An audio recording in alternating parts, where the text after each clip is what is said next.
Melikem melikem vay melikem Can melikem melikem canım melikem Melimizde yaş ballanın boyu igiz beyaz Aldırmağla yaş kızı valla giteyim mektez Gidek sen bana tek rahat yürersen Çarpının yemeğe olma diresen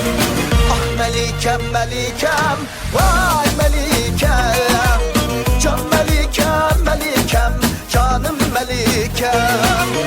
Ay melikem melikem vay melikem Can melikem melikem canım melikem